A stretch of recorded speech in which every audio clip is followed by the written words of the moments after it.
Dans cette vidéo, on va chercher parmi 4 vecteurs lesquels sont collinéaires entre eux, c'est-à-dire lesquels sont parallèles. Donc ici, on a 4 vecteurs, A, B, C, D. On connaît leurs composantes. Alors, j'ai déjà représenté les 4 vecteurs. On a le vecteur A qui est 1, 2, le vecteur B qui est 4, 6, le vecteur C qui est moins 3, 2, et le vecteur D qui est moins 4, moins 8.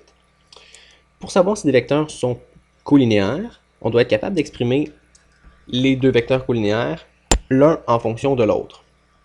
Donc, par exemple, si j'ai un vecteur V et qui est collinéaire à un vecteur W, c'est-à-dire qui est parallèle à un vecteur W, alors je vais être capable d'écrire V en fonction de W. Je vais l'écrire comme ça, c'est-à-dire V pourrait être égal à un nombre, K, fois W. Donc c'est ce qu'on va vérifier. Mais tout d'abord, c'est important de représenter nos vecteurs graphiquement parce que ça nous permet de sauver des calculs. Comme par exemple, c'est sûr que C il n'est pas collinéaire avec aucun de nos autres vecteurs. Ça paraît clairement qu'il n'est pas sur la même ligne.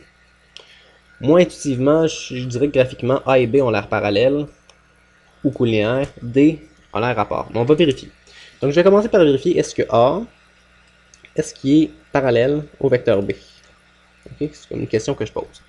Donc pour vérifier ça, ce que je me dis, est-ce que je peux écrire A qui va être égal à quelque chose, oups, je recommence, A, est-ce que je peux écrire A égale K, quelque chose, fois le vecteur B.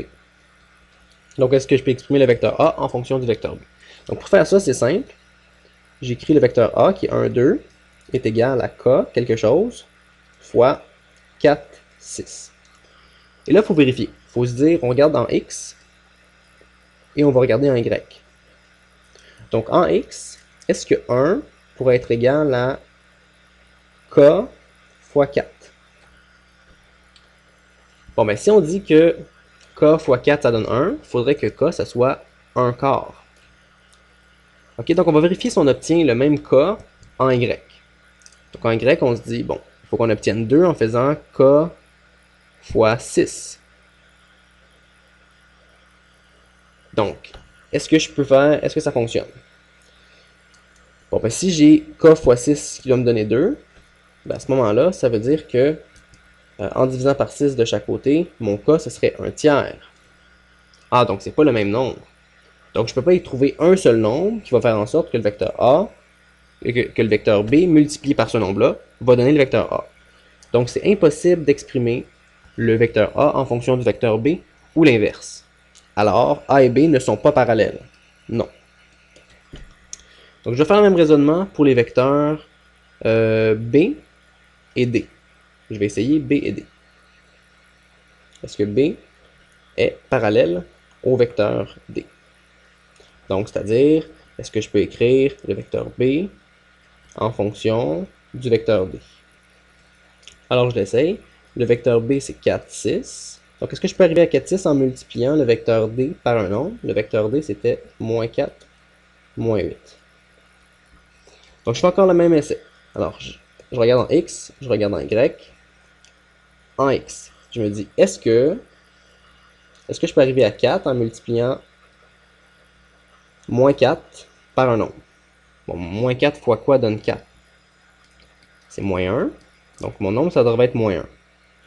Mais est-ce que je suis capable d'arriver à 6 en multipliant moins 8 par un nombre? Là, à ce moment-là, si j'isole K, il faudrait que je divise par moins 8 de chaque côté. Et je trouverais moins 6 huitièmes ou encore moins 3 quarts. Donc, à ce moment-là, j'aurais K égale moins 3 quarts. Encore une fois, c'est pas le même nombre, ça marche pas. On n'est pas capable d'exprimer le vecteur B en fonction du vecteur D. Donc, non, c'est pas bon. Donc, il me reste un dernier essai possible, A avec D. Donc, je vais terminer avec ça. Je vais passer ici ce que j'avais écrit.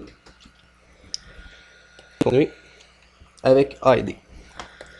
Alors, finalement, je vais chercher est-ce que A est parallèle au vecteur D.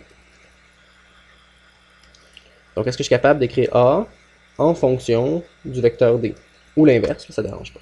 Alors, je me dis, est-ce que je suis capable d'arriver au vecteur 1, 2 en multipliant par un nombre K le vecteur D qui est moins 4, moins 8? Alors, je me dis, je regarde en X, je regarde en Y. Est-ce que je suis capable d'arriver à 1 en multipliant moins 4 par un nombre? Bon, même moins 4 fois quoi qui donne 1, c'est moins 1 quart. Donc, je vais vérifier si j'obtiens aussi moins 1 quart en Y. Donc, est-ce que je suis capable d'arriver à 2 en multipliant moins 8 par un nombre? En divisant par moins 8 de chaque côté, j'arrive aussi à moins 1 quart. Ah, donc oui, ça fonctionne.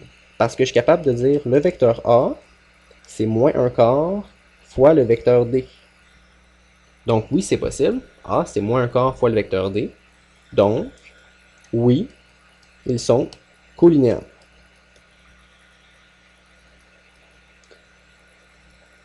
Alors c'est comme ça qu'on procède. On essaie toujours d'exprimer les vecteurs qu'on pense qui sont colinéaires en fonction d'un autre vecteur, dont on pense qu'ils sont colinéaires entre eux.